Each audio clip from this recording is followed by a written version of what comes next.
Hi everyone, and welcome back to Manda T and Me.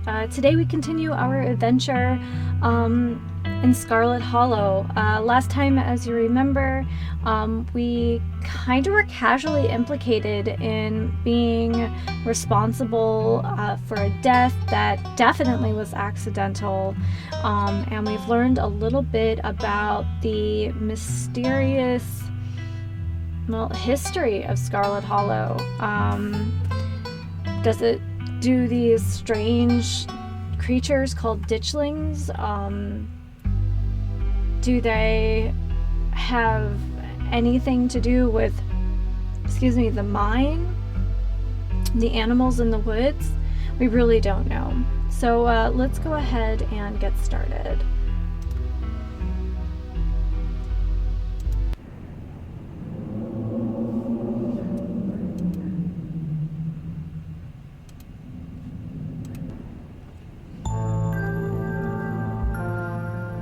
You open your eyes. The sun has risen. The birds are singing. You are still alive, and for now, you are safe.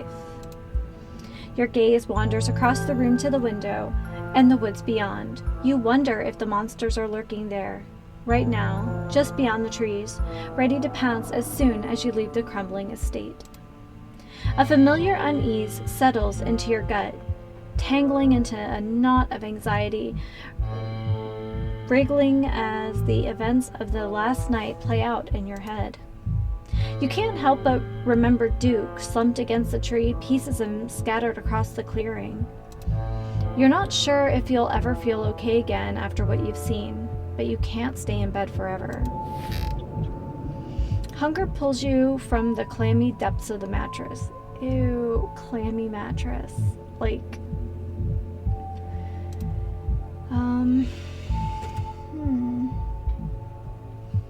Well, we can put our clothes in the dresser.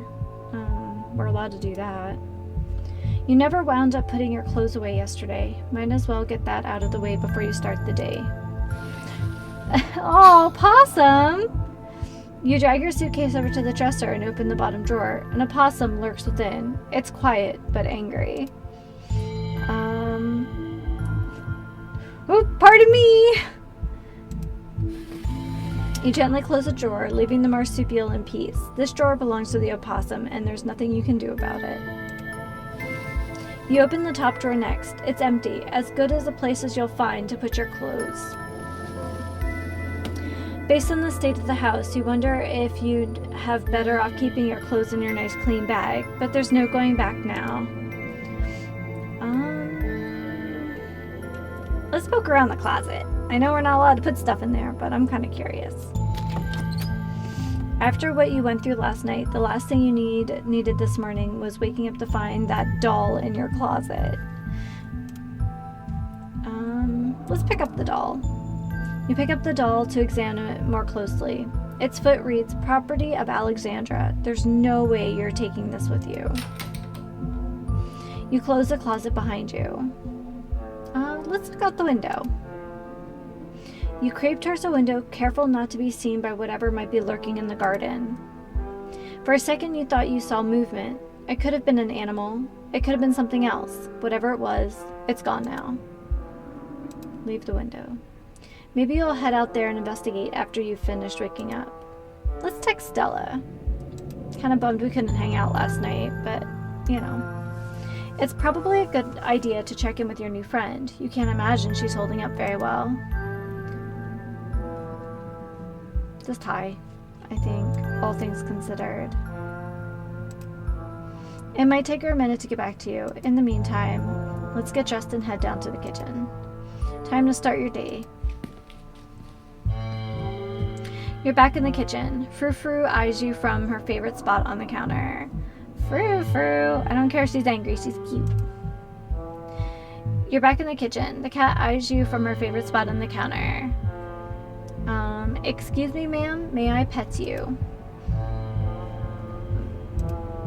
Part of you hopes that flattery might win her over, as silly as it may seem. You are, after all, talking to a cat. Frou-Frou merely flicks her tail faster. It doesn't look promising.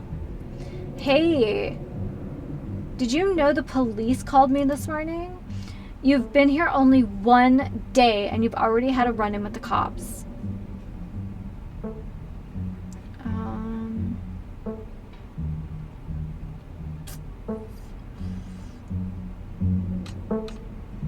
Did the cops say anything about Duke? Did they find the body? Body? They didn't say anything about a body, but apparently he never went home last night. And they had quite a few questions about you, Amanda. And before you ask, don't worry, I told them that you're an upstanding citizen.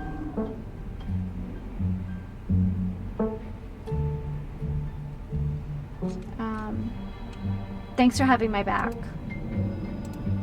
Sure. What else is family for?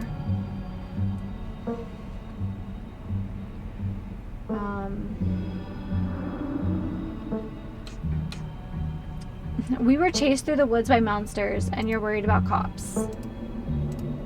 Yeah, I'm worried about the cops. I'm busy, and I don't like talking to them.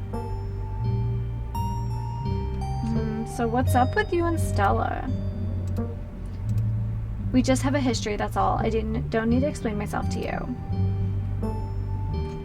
Sorry. Good. I've got to get to work. But listen, you better stay out of trouble today. I want you home by sunset. I don't want to hear complaints. Just do what I ask and we won't have any problems. Tabitha takes a few steps towards the door.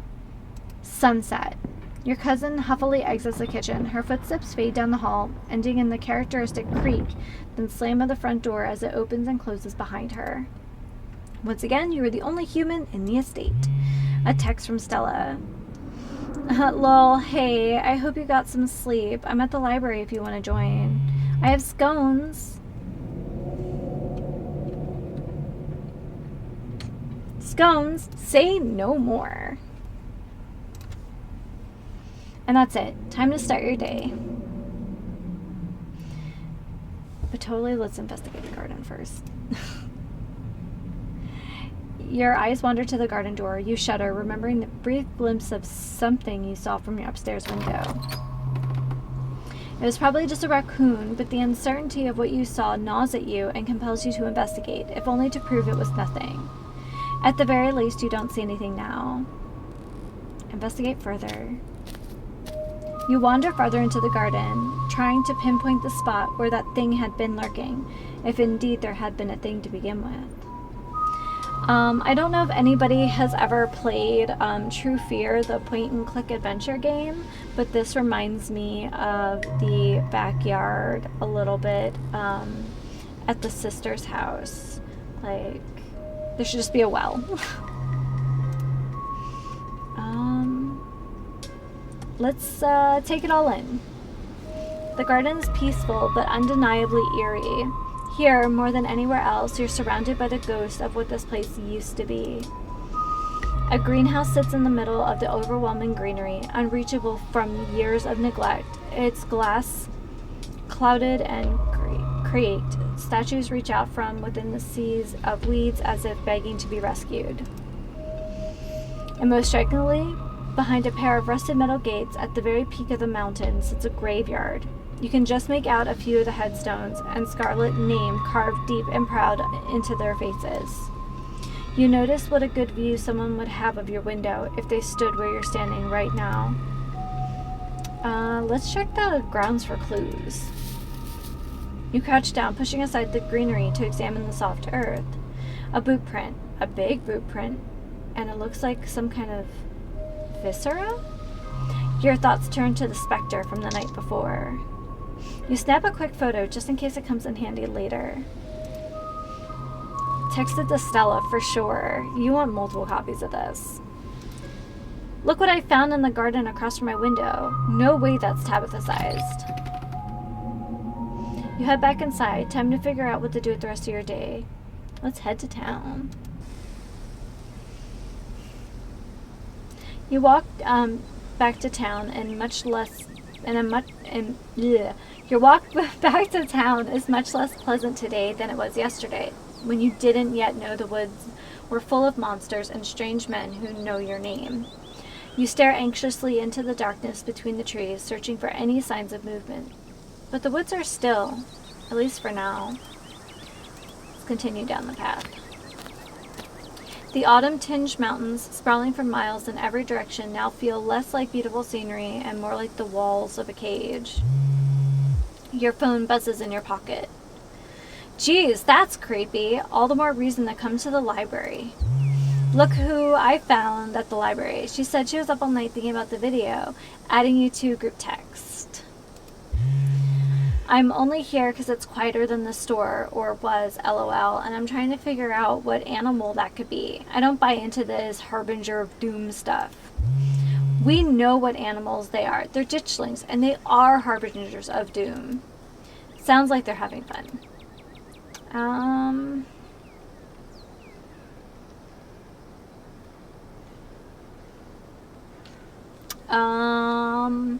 On my way. Almost back to town. You make it to town in one piece. No creatures jumped out at you. No scary men blocked your path. The sight of other people is comforting, helping you forget the things you've witnessed as if they happened to someone else. Oh, hey, Amanda. We're just talking about you. I stopped by Sybil's to pick up her new tea blend, and well, you're the biggest thing to come to town since the coal mine. Folks have been absolutely buzzing about you. You went out with Stella last night, right? Did something happen out there? She barely even waved when she walked by. I don't know. I don't want to lie to Avery. Avery seems cool as hell. And Avery also seems super on the level. So I don't think Sybil would be talking to Avery if she didn't trust them. Let's tell Avery everything. Stella and I went into the woods to try and find a skunk gate, but we ran into something way worse. Actual monsters. Sybil said they were called ditchlings, but whatever they are, they killed Duke and have been mutilating the local wildlife. Whoa, slow down. Duke is dead? It's true, I'm afraid.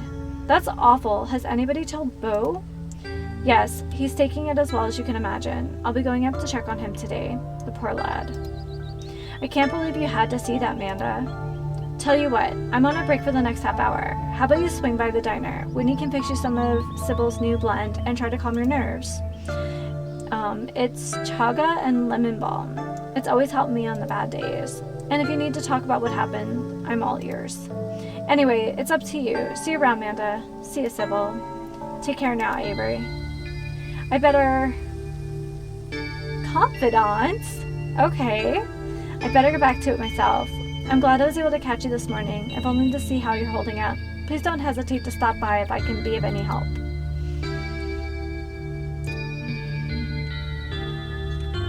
So what aren't you telling us? You're awfully relaxed given everything you told us last night. Don't mistake my calm demeanor for complacency. We all have our parts to play in this.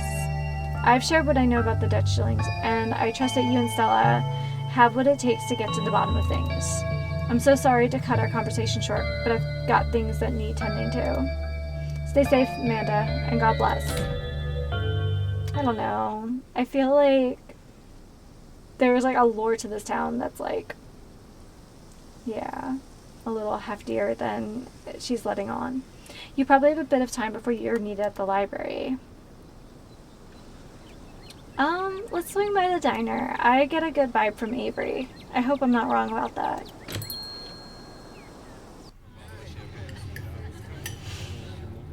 The diner is a little quiet today, but the air is still heavy with the tantalizing smell of breakfast. Let's talk to Avery. Aw, coffee date, what? You slide into the booth across from Avery.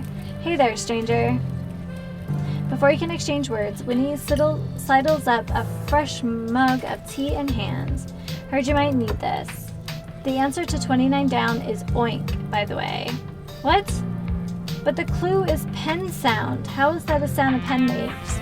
Wait, like pen like pig pen? Are you kidding me? How was I supposed to guess that?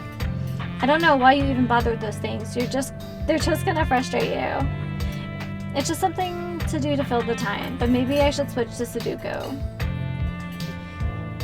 Winnie leaves, Avery contemplating daily newspaper puzzles, returning to her seat behind the counter. So, what the hell happened last night? You can tell me. I won't judge.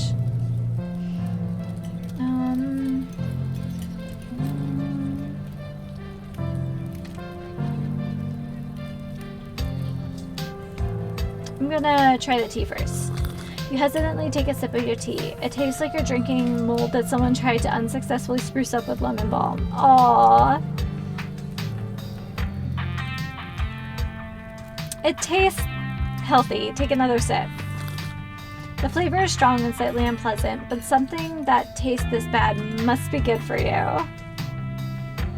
Oh, I've had some teas that are like rough. There's only been a few cups of tea. I've never been able to finish though, so. Wow, not a lot of folks take to chaga quite so quickly.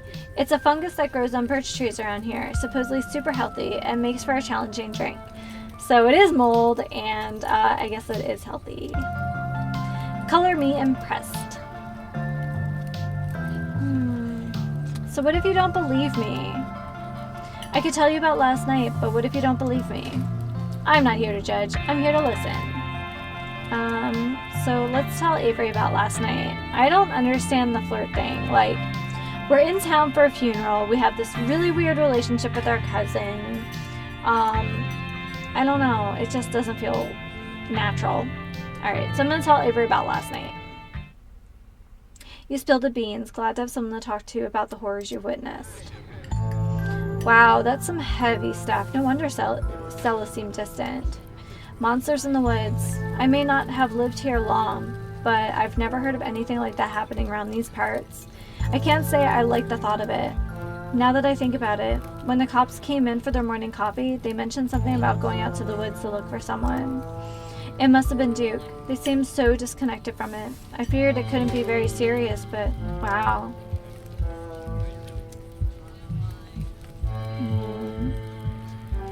They seem weirdly suspicious of me. I don't get it. They saw Stella's footage. They saw what happened out there, but it feels like so far all they've done is hound me. Hey, I don't know if it'd help your anxiety, but even if they think you did something, I'm pretty sure they wouldn't bother going after you. Those cops come in here every day, and I feel like I know them pretty well by now. And let me tell you, they have no follow-through. I can't tell you the number of complaints they've just, like, dropped after a day or two. And I'll vouch for you if they try anything.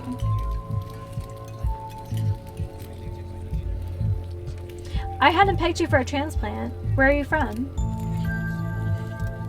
I moved here from Charlotte. Gosh, 3 years ago now? Maybe a little more? I've lost track.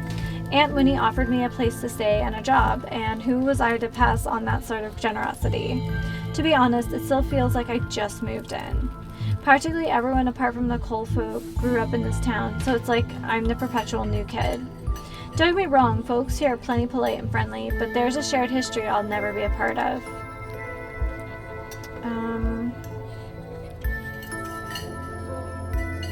I don't know, maybe you're more at home here than you think. Stella really talked up your party yesterday. I don't think she'd have done that if she didn't think you're really part of town. It could be that you're getting into your head about fitting in. Hey, you know, thanks. I hadn't actually thought about it like that. Do you regret moving here? I don't think I have the choice to have second thoughts. I'm not going anywhere without Aunt Winnie, and there's no way she's leaving this place. So why did you leave Charlotte? If you don't mind me asking. Nah, it's cool. I was having some issues with my folks about my education, which wasn't great, especially since I was still stuck under their roof. When my aunt heard about it, she offered me a job and a place to stay, and the rest is history. Well, let me know if you come across any leads. Definitely. Aw, man, it looks like my shift is starting. Hopefully the chaga had a chance to start working its magic. The diner is where everyone comes to gossip, so I hear a lot about what goes on around here. I'll let you know if anyone mentions those monsters or anything else strange or unusual.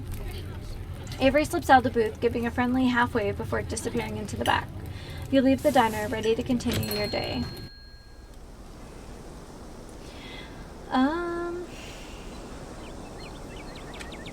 guess we could swing by the general store. Exploring is kind of our deal, right? This is your first time seeing the general store in the light of day. A young man sits at a table by the register, too preoccupied with his phone to care that you stepped in.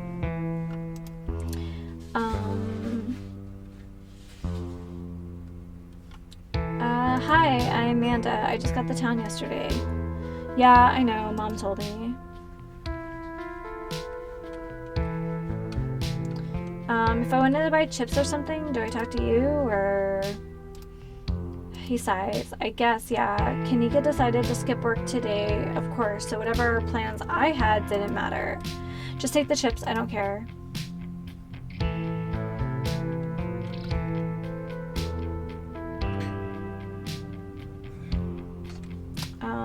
I'm paying for my chips. I insist. I'm not ringing you up. Take them or leave them. I'm good. Thanks. Have it your way. What's your name? Miles. What you doing on your phone? Games. You probably haven't heard of them. Alright, see you later, Miles. Miles doesn't respond as you turn and leave the general store. Just browsing. Let's go to the library. Yeah, we're not a steely kind of person. Maybe a fibby kind of person, not steely. You enter the former town hall. What once must have been a stately foyer has since been converted into rows of shelves. Meeting rooms and offices long ago gave way to assorted reference collections and reading areas. Oh hey, you made it!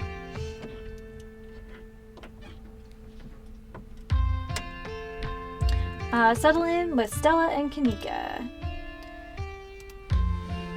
You made it. Glad you could join us. Morning, Amanda. You look tired. Rude. Isn't tired what you say when somebody hasn't, like, done their makeup?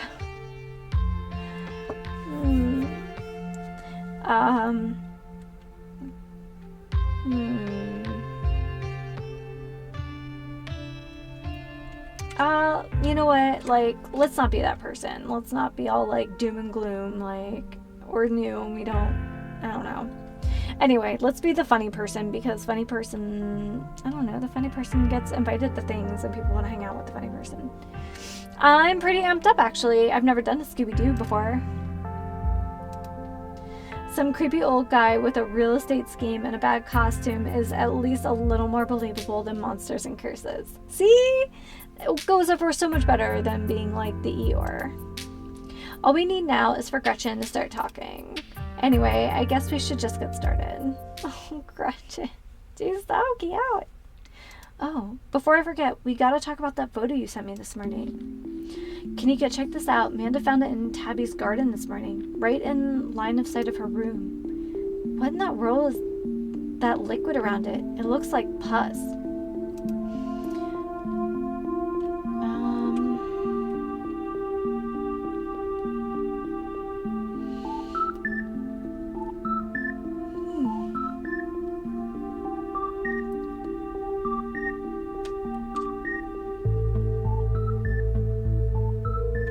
Do you think it's Wayne? That creep who keeps coming around my mom's tea room? He snuck up on us last night and called out Amanda by name, and those boot prints match up with the mining getup. Whoa, apparently I missed a lot last night.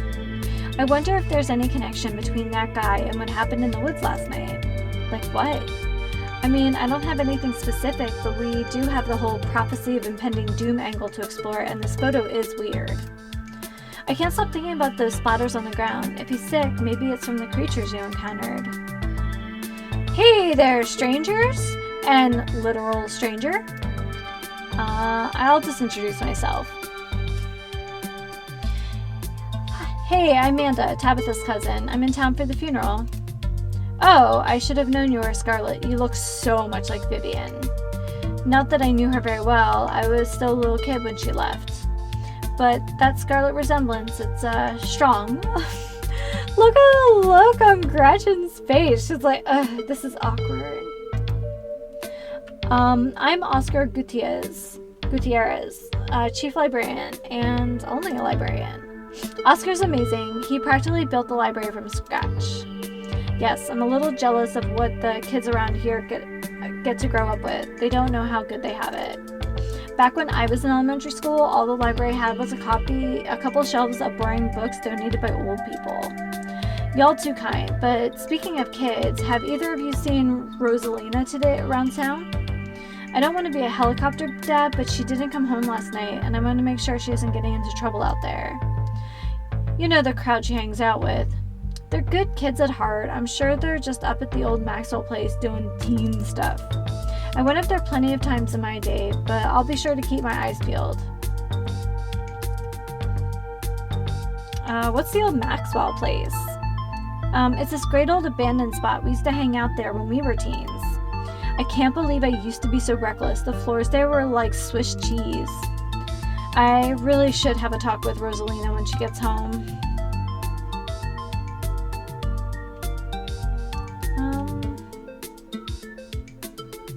I don't know. Kids are smarter than you think. I'm sure she can take care of herself. You might not want to let her run off like that anymore, though. It's not safe as it usually is around here. Kanika's right. There's some weird stuff going on out in the woods. That's actually why we came here today. Have you heard of creatures called ditchlings? They're a type of cryptid that shows up around places on the brink of disaster. They kind of look like if the Bilberry Doughboy was a creepypasta. Kanika's mom told us about them last night after seeing some footage we got in the woods. Ditchlings doesn't ring a bell. Dang, worth a shot. Okay, if you were, say, trying to predict a horrible disaster that might befall our town, where would you start looking? Well, they say history repeats itself, so I'd probably try and figure out what sort of disaster this region typically falls prey to. Should I be worried about something? I don't know yet. I'll be right back. Gonna go grab some more books. Behave while I'm gone, Gretchen. Aw, you don't have to worry about her, Stella. You're such a good dog, aren't you? Here, have a biscuit, gal. Oh, look at that happy puffer. Gretchen inhales the soft biscuit, drool leaking from her toothless mouth as she swallows it whole. Oh. I'm pretty sure Stella's barking up the wrong tree, Oscar. I don't think you have to worry about any horrible calamity befalling the town. But she's right about the weird stuff. There's definitely something unusual going on out in the woods.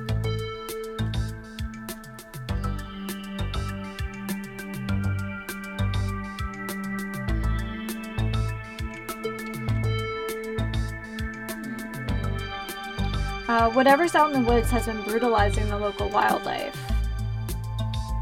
I don't think it's safe. I'm gonna try calling Rosalina again. I'm sure she's fine. Really, Rosalina's a smart kid. She knows better than to go around getting into trouble, and we'll make sure to keep our eyes peeled. Thanks, Kanika. And Amanda, if you see a 13-year-old girl with a black braid and glasses, would you let her know her dad's worried about her? Yeah, no problem. Oscar anxiously wanders off, phone in hand. Got him. Just grabbed a whole mess of local history books. Stella sets a massive pile of books on the table and pulls up a chair. All right. Got our snacks, got our source documents. Let's get this research party started. This is going to be so much faster with the two of you here to help out. I'll be doing most of my research online. You never know what kind of weird biases the folks writing these books might have. Whatever you find online might be biased too, you know, which is why we cross-reference things. Oh, I'm such a clumsy mess tonight. Yeah, you're right. It's good to cast a wider net. Guess the books are up to me, Amanda. Reading awaits.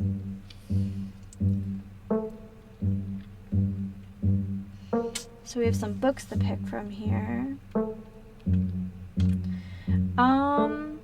Okay, so let's just pick the obvious one. Obviously, coal mines are super dangerous.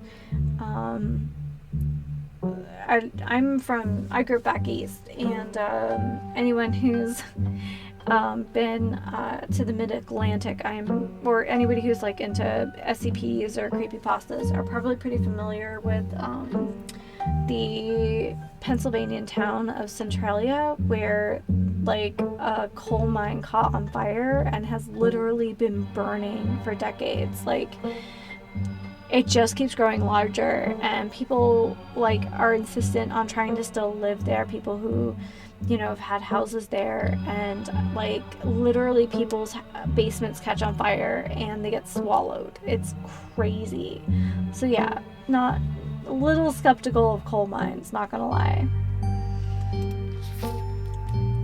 Forced into retirement at age 50 due to a war injury from his time in the Indian Wars, exacerbated by his short stint serving as a captain in the Confederacy, Silas Scarlet also lost his two eldest sons to the bloodiest of wars, leaving his third eldest son, Andrew Jackson Scarlet, to take charge of the mine. Under his leadership, the mine prospered, undoubtedly in part due to the growth of the railroad industry. Managed to evade the coal union for decades, making them one of the most profitable mines in the country. Andrew Scarlet built the surrounding town into what it is today, with expensive stone buildings, a bustling main street, and overseeing all the elegant Scarlet estate that was, until 1889, the largest and finest feat of architecture in the region. Culminating in the tragic collapse of 1918, it was found that Charles Shaw, the co-manager of the mine, had loosened security measures to increase production during World War I, resulting in a fatal collapse and the deaths of over 160 men and boys, some as young as 10. Okay, so we already know that the town has been in decline. I mean, there's boarded up places on Main Street. Or even the family estate is in horrible condition. The casualties included Andrew Jackson Scarlet's eldest son, Theodore, who had taken over for his aging father during the bustle of the war. His brother Enoch V. Scarlet managed to pull the mine from the brink of ruin, thereby saving the town. So this is how your family made its fortune. Literally dirty. Okay, well, let's learn a little bit more about Silas Scarlet. Silas Everett Scarlet was born to Colonel Everett J. Scarlet in 1818, one of 12 siblings. He grew up in eastern North Carolina during a tumultuous time in the state's history, and not much is known about his life before he joined the Army in 1836. He quickly rose through the ranks, in part due to his father's connections, but also due to a particular ruthlessness, for which he received the nickname Bloody Silas Scarlet. The federal government granted the now Captain Silas a tract of bounty land in exchange for his service in the Indian War, and he settled into the hills of North Carolina in 1841. That land would become Scarlet Hollow. But it started as a simple log cabin built by Silas's own two hands, occupied his family of 10. Silas, his wife Mary Joseph Scarlet, and their 8 children. Logging business brought many workers and fellow landowners to the hills, but it wasn't until Silas discovered rich streams of coal running underneath the entire region that Scarlet Hollow was really put on the map. He saved what he could and bought the surrounding hillside at a great discount, cleverly hiding what he knew about the land's true value. Thus, he had all the resources to found Scarlet Hollow's now famous coal mine. You're finished with this one. And then I guess Appalachian folk monsters to just round it out. A few entries catch your eye.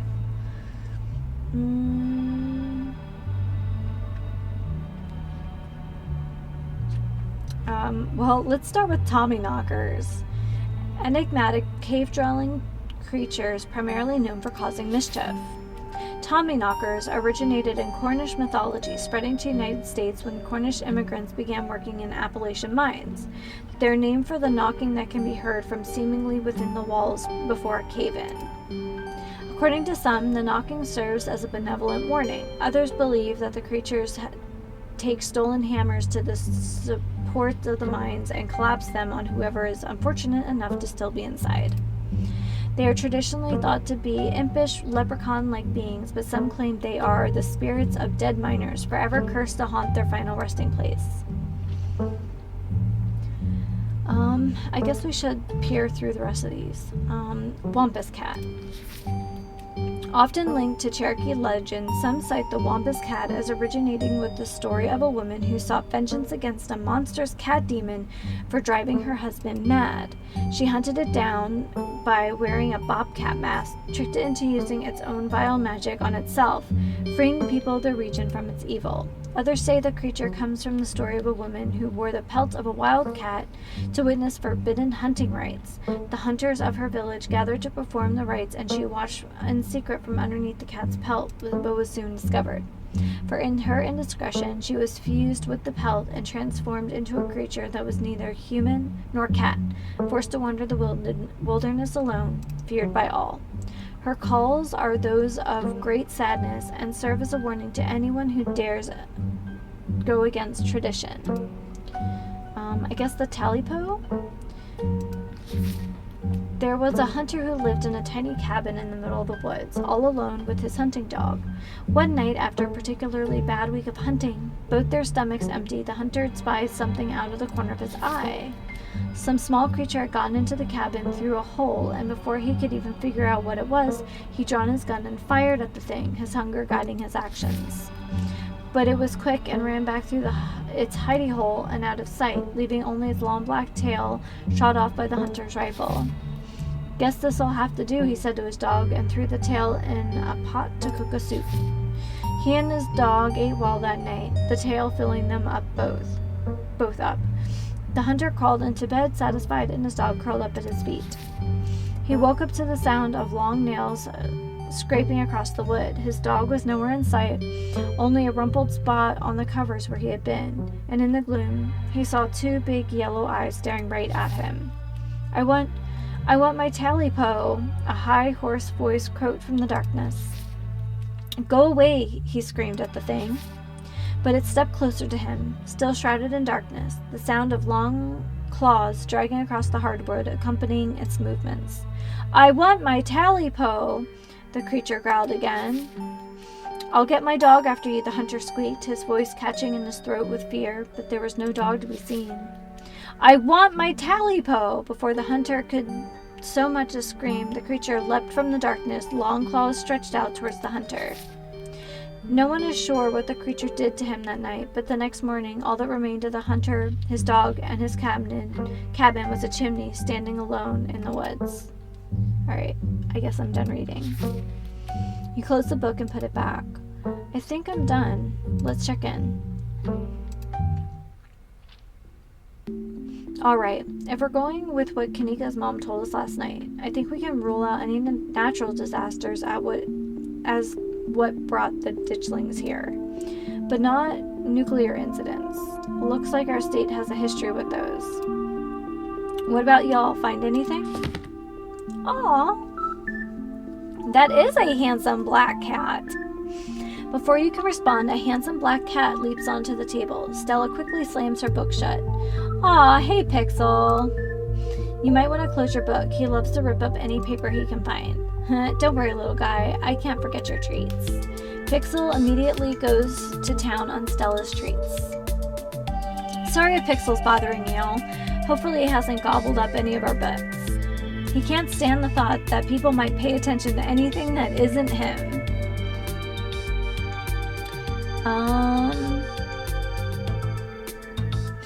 Why do you let a paper shredder freely wander a library? Have you seen this little guy's face? How could I say no to that? That's fair. You decide to leave Pixel be. The cat curls up on the table, fast asleep. Alright, I better get back to shelving. Let me know if y'all need anything.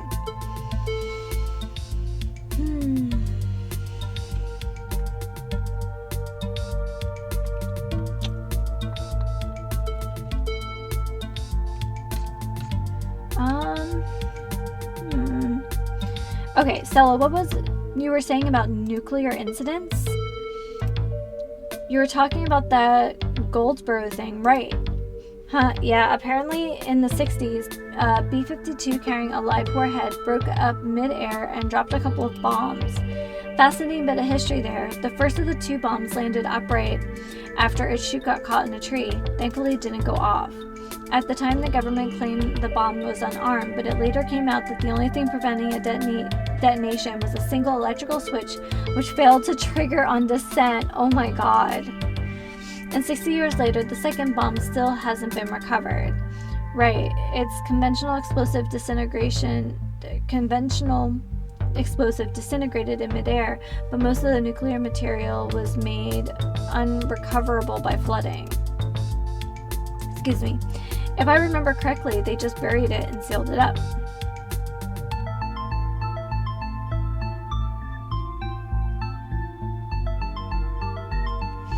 If the bomb is somewhere else, why would there be so many ditchlings here?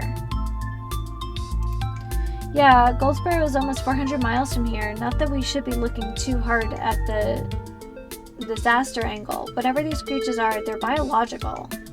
Look, you never know with radiation. We actually know quite a bit. It just melts you. It doesn't make monsters.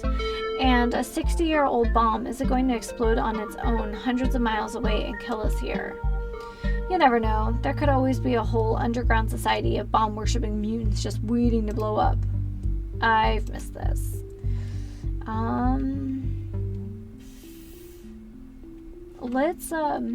Let's talk about the mine in Veins of Scarlet. So about the coal mines here, Kanika visibly shudders. I just get cold sweats just thinking about being in a place like that. I feel for the guys who work up there. I could never. Speak for yourself. I love a good crevasse. So what happened after the mine collapse? The book just kind of glosses over that. There was a union for a little bit, but it didn't last. There's not a whole lot written about the past century here. Yeah, the Scarlet Hollow mine isn't exactly the most ethically run business.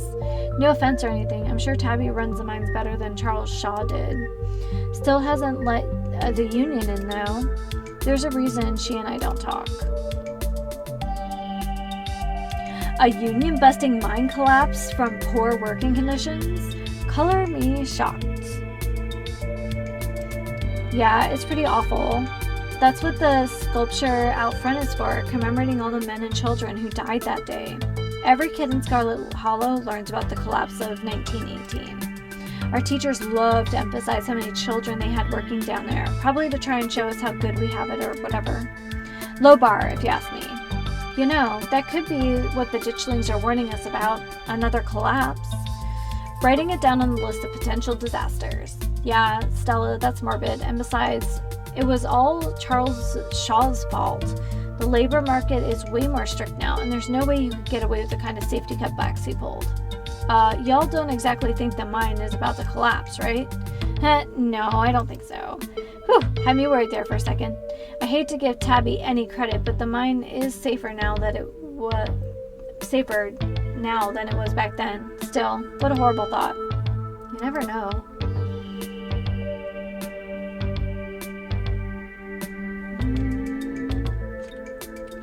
You guys seem to really have a bone to pick with Charles Shaw. That's what happens when someone directly causes a monumental disaster, especially in a small town like this. People tend to spit when you hear your name. He got run out of town on a rail, you know? And that's not a figure of speech. Back then they actually tied you to a rail and ran you out of town. There's a big mural of it over on the far wall. He got off easy if you ask me.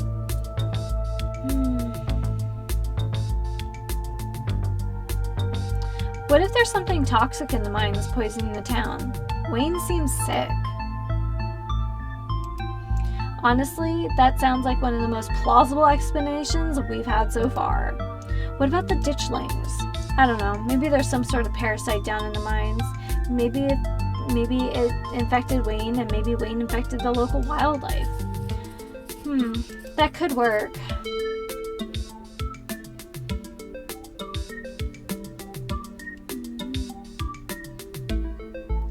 Well, you know, alright, so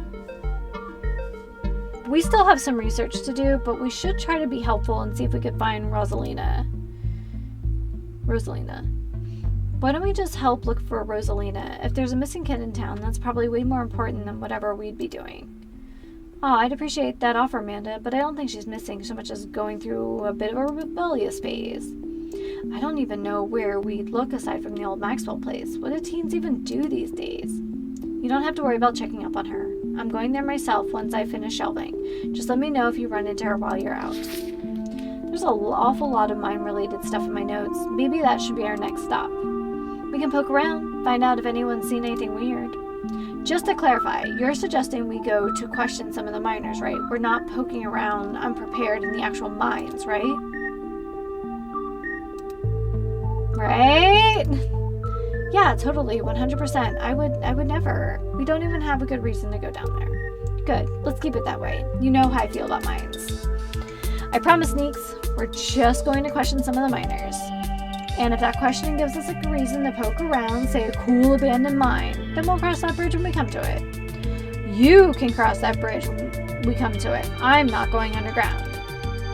I'm just messing with you. We'll stick to the surface. And hey, maybe we'll luck out and run into Rosalina while we're looking around. Okay, good. And hopefully we can find out what's going on. Wayne while we're at it. Maybe we can find out what's wrong with Wayne while we're at it.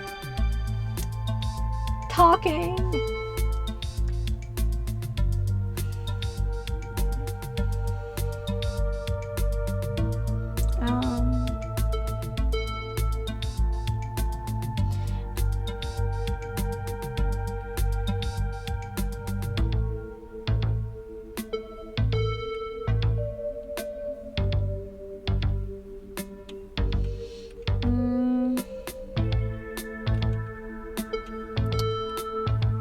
Alright, but let's try to stay under the radar.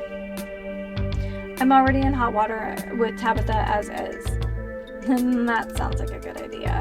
We'll be super sneaky, I promise. I can even keep lookout. Look at us, going out on a caper together. I miss this. I miss this too.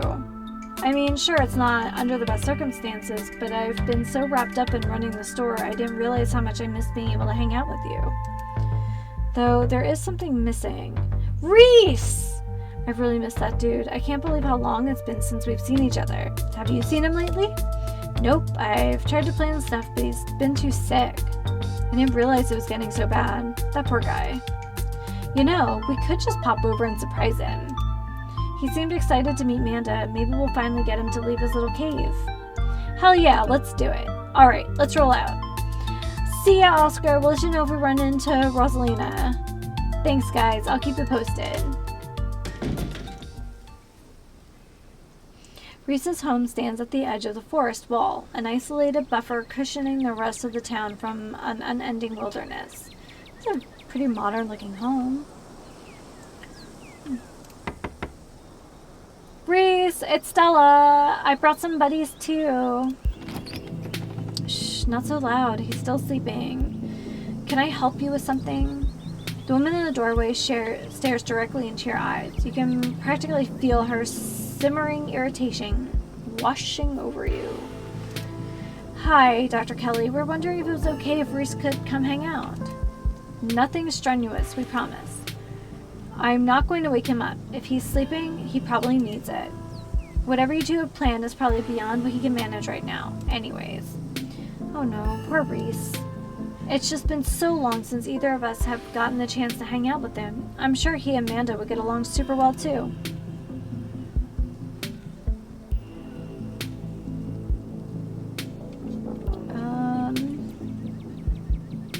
We're just going out for a light walk. I've heard such great things about your son. Stella's right. We're just going for a light walk, and I've heard such great things about your son. I'm only in town for a few more days, and it'd be a shame if I didn't get the chance to meet him.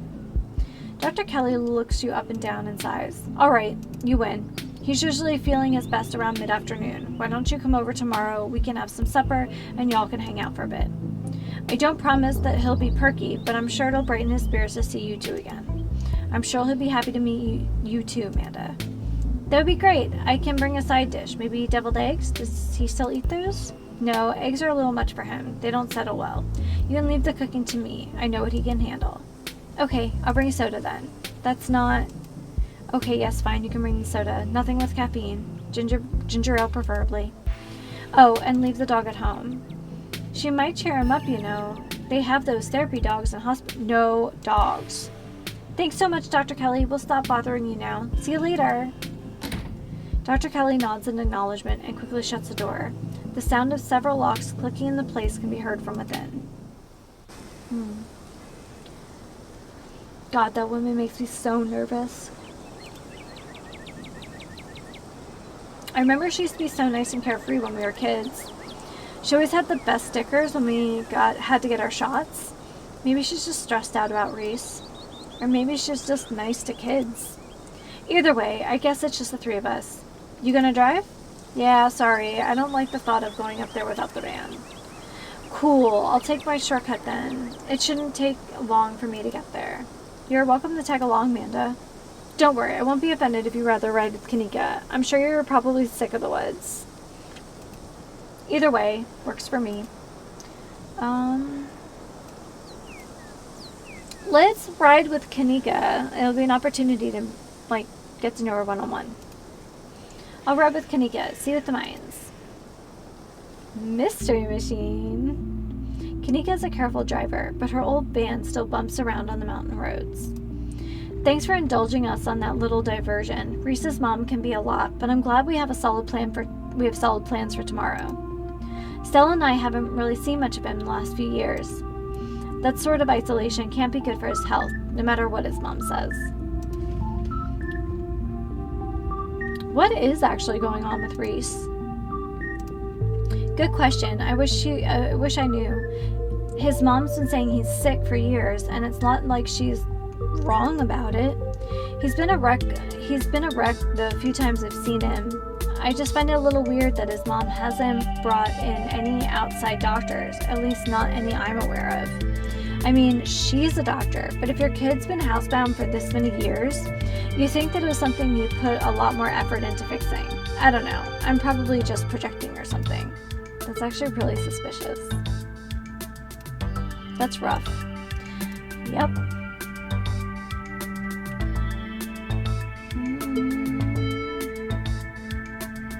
Do you have any theories besides what we talked about in the library? I don't know. I don't think there's enough information yet to support any strong conclusions. Though I've been wondering if what you two saw was maybe some sort of mutated animal, like a strain of hairless monkeys or raccoons or something. Do you know about Morgan Island? It's off the coast of South Carolina, and there's a whole population of rhesus monkeys infected with herpes, like 4,000 of them. Oh, I didn't know that. Maybe the ditchlings are some kind of alopecia research monkeys, which sounds ridiculous now that I've said it out loud. Forget I said anything.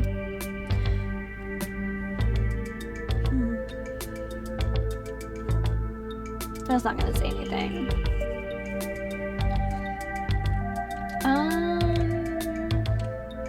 So what's up with your brother? He didn't do anything weird, did he? He tried to make me steal some chips. Of course he did, and I'm sure he told you all about how we get most of our money from bulk orders, so it doesn't really matter if you just take something. It's fine. Thanks for letting me know. I just wish he would grow up. It feels like I can't trust him to do anything without leaving a mess for me to clean up. Don't get me wrong, he's family, and I love the guy, but he sure doesn't make it easy.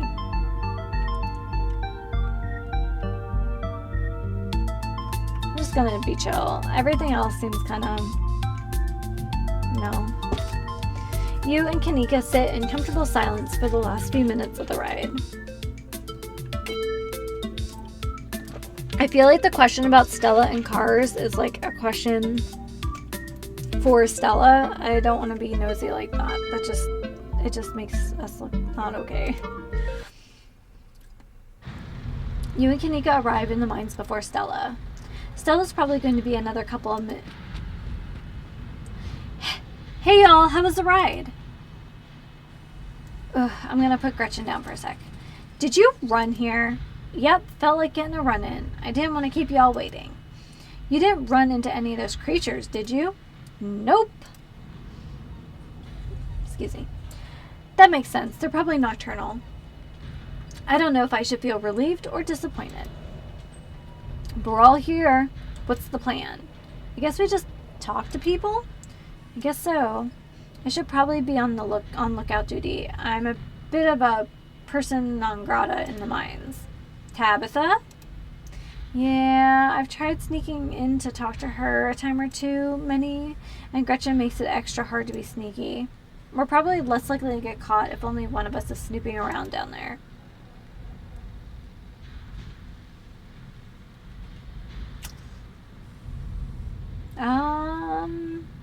I call dibs. I love a good sneak. You're gonna do great. So the plan, the old cheesy rom-coms where somebody wears an earpiece on their first date.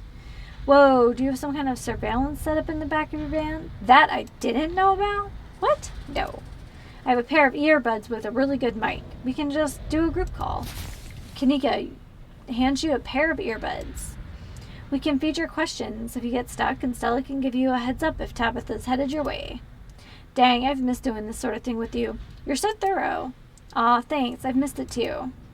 I guess we should part ways and start the call, yeah?